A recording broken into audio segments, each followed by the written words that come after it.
Episode 8 की शुरुआत एयुम और लीयून की पास्ट लाइफ के फ्लैशबैक सीन से होती है। दोनों माउंटेन रेंज पर एक दूसरे के साथ वक्त गुजारते हैं। लीयून एयुम से कहता है कि वो कभी भी उसका भरोसा नहीं तोड़ेगा। एयुम को किंग से मिलने पैलेस बुलाया जाता है। वो किंग से मिलने पैलेस जाती है। अब किंग काफ़ी बूढ़ा हो चुका होता है। असल में किंग की बॉडी में इमोगी रहता है और वो अपनी रियल आइडेंटिटी एयुम के सामने रिवील करता है और बताता है कि Ayum was born as sacrifice to Imoogi. लेकिन किंग ने एयुम को बचाने के लिए खुद को सेक्रीफाइस कर दिया था और इसी वजह से शी वॉज अबैंडन्ड। एयुम इमोगी की तरफ एरो शूट करती है। एयुम इमोगी से अपने फादर की बॉडी छोड़ने को कहती है। इमोगी कहता है कि अगर एयुम उसे माउंटेन स्पिरिट ला के देगी तो वो उसके फादर की बॉडी छोड़ देगा। एयुम एग्रीज। वो इमोगी से कहती है कि वो उसकी बॉडी में एंटर कर सकता है और इसी तरह से एयुम इमोगी को लीयून के पास ले जाती है। इसीलिए लीयून और एयुम एक दूसरे से फाइट करते हैं और लीयून एयुम को जान से ख़त्म कर देता है। In the present जीहा eyebrow of tiger की वजह से अपनी लाइफ एज एयुम का वो पार्ट देखती है जहां लीयून ने एयुम को जान से ख़त्म कर दिया था और ये देखकर हैरान रह जाती है। लीयून जीहा के घर विजिट करता है। लीयून जीहा के सामने एडमिट करता है कि उसने ही एयुम को जान से ख़त्म किया था। लीयून को हिन ओंग की बात याद आती है कि अगर वो और जीहा एक साथ रहेंगे तो दोनों में से कोई एक मर जाएगा। इसीलिए वो जीहा के सामने खुद को गलत दिखाता है और उससे कहता है कि पास में उसने हंड्रेड्स ऑफ लाइफ्स बचाने के लिए एयुम की जान ले ली थी। वो कहता है कि एज अ माउंटेन स्पिरिट उसने अपनी ड्यूटी पूरी की थी और एयुम की जान का सौदा उसके लिए फ़ायदेमंद साबित हुआ था। जीहा लीयून का ये रवैया देखकर शॉक्ड हो जाती है। लीयून उसे रोता छोड़कर वहां से चला जाता है। At snail Bright restaurant Lee Rang Lee Yeon से मिलता है और उससे जीहा के बारे में पूछता है कि उसे अपने पास्ट के बारे में देखकर कैसा लगा। लीयून ली रैंग से अपने साथ एक गेम खेलने को कहता है। इन द फ्लैशबैक लीयून और ली रैंग दोनों हमेशा एक साथ ये गेम खेलते थे और हर बार लीयून उसको जीतने देता था। लीयून हमेशा अपने छोटे भाई का ध्यान रखता था और सीक्रेटली उसकी मदद करता था। उसने ली रैंग को फाइट करना भी सिखाया होता है। लीयून ने ही ली रैंग को एज अ किड रेस किया था। एट प्रेजेंट लीयून ये सच ली रैंग को बताता है कि वो हमेशा जानबूझकर उससे हारता था, लेकिन अब से वो ऐसा नहीं करेगा। ली रैंग को उसकी ये बात सुनकर गुस्सा आ जाता है और वो गेम बोर्ड पलट देता है। लीयून वहाँ से ये कहकर चला जाता है कि उसे अब इस बात पर पछतावा होता है कि उसने उस दिन ली रैंग को बचाया था जब उसकी ह्यूमन मदर उसे जंगल में अकेले छोड़कर चली गई थीं। इन द फ्लैशबैक जंगल में जब ली रैंग अकेला होता है तब उस पर एक ज़ॉम्बी टाइप इविल स्पिरिट हमला कर देती है। तभी लीयून आकर उसकी जान बचा लेता है।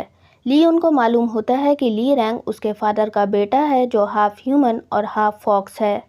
वो ली रैंग से फैसला करने को कहता है कि वो एज अ ह्यूमन अपनी लाइफ गुजारना चाहता है या एज अ फॉक्स। वो ली रैंग को एडवाइस करता है कि उसे खुद ही अपनी हिफाजत करनी होगी। ली रैंग ली उनको चूज़ करता है। दोनों भाई एक साथ जंगल से मुस्कुराते हुए चले जाते हैं। नेक्स्ट डे जीहा ब्रॉडकास्टिंग स्टेशन पहुंचती है और वो लॉबी में लीयून को ढूंढती है, लेकिन वो वहां नहीं होता।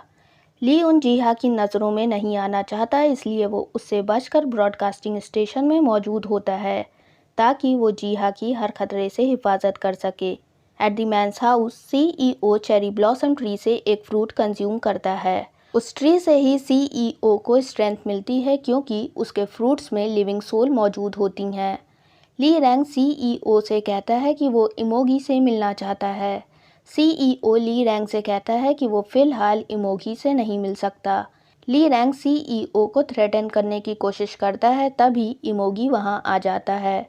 वो ली रैंग से अकेले में बात करता है और उससे कहता है कि वो उसका पेन देख सकता है।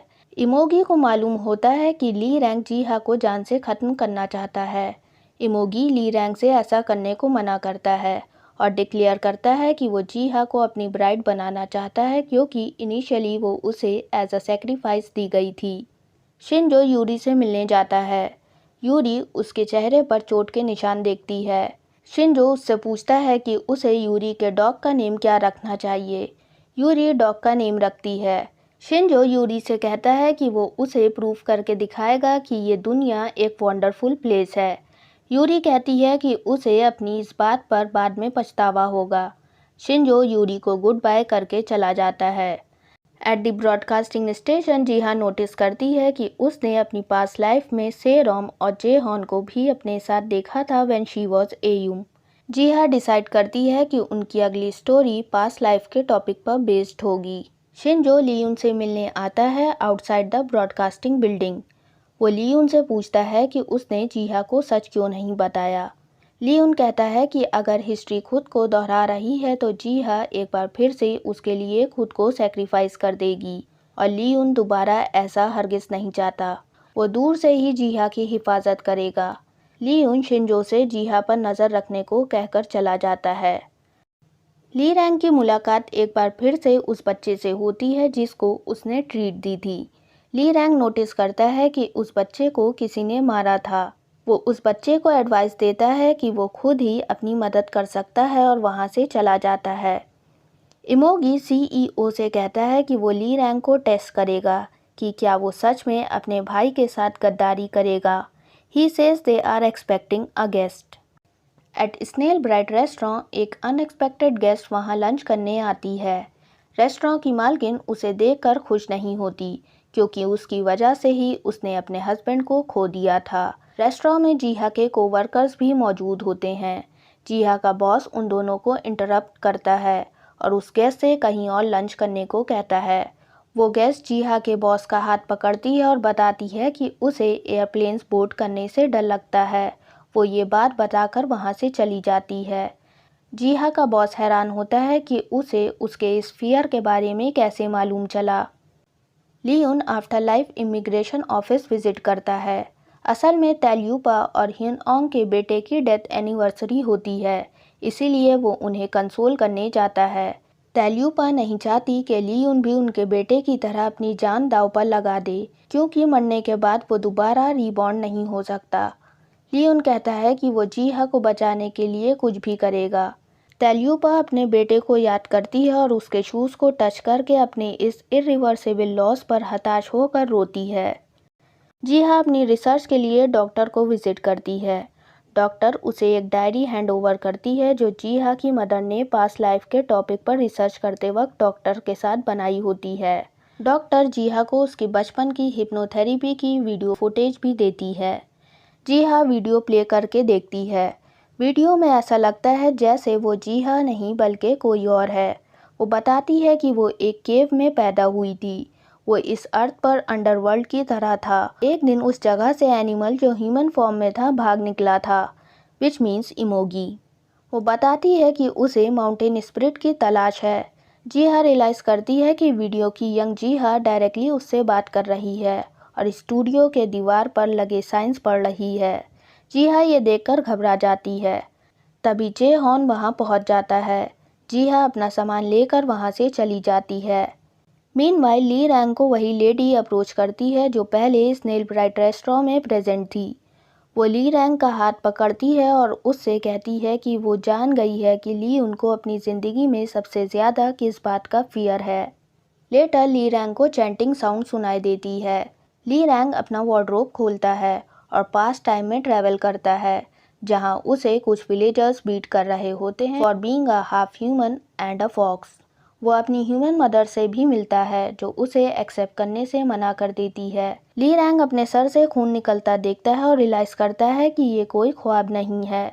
बाद में वो उसी जंगल में मौजूद होता है जहां उसे उसकी मदर बचपन में अकेला छोड़कर चली गई थी। वहां उसे वही वूमेन मिलती है जो उससे उसके डर के बारे में बताती है और कहती है कि वो ली उनको ली रैंग और जीहा में से किसी एक को बचाने को कहेगी और गायब हो जाती है। ली रैंग पर जंगल में मौजूद इविल स्पिरिट्स हमला कर देती हैं। ली रैंग उनसे लड़ने की कोशिश करता है। वो वूमेन जीहा को विजिट करती है और उसे बताती है कि उसे सबसे ज़्यादा डर योगोगे के एक्सीडेंट वाली रात से लगता है। लेटर जीहा वही मोमेंट रिलीव करती है जब उसकी कार का एक्सीडेंट हुआ था विद हर पेरेंट्स। ली उनको वूमेन 2 डोर्स में से एक चूज़ करने को कहती है। एक दरवाज़ा ली रैंग की तरफ जाता है और दूसरा जीहा की ओर। ली उन समझ जाता है कि उस वूमेन को इमोगी ने उसके पास भेजा है। लियुन एक दरवाज़ा चूज करता है। In the jungle Lee wrong को सब तरफ से इवल स्पिरिट्स घेर लेती हैं। जीहा भी अपने पेरेंट्स से कार रोकने को कहती है और वहां से निकलने की कोशिश करती है। ली रैंग अज्यूम करता है कि जीहा और उसमें से लियुन उसे कभी नहीं चूज करेगा। तभी लियुन अपने भाई को बचाने आ जाता है। ली रैंग ये देखकर हैरान हो जाता है कि लियुन ने उसे चूज किया, ना कि जीहा को। With two brothers side by side episode खत्म हो जाता है। अब जीहा का क्या होगा और लियोन और ली रैंग इस ट्रैप से कैसे बाहर निकलेंगे, जानने के लिए स्टे ट्यून्ड।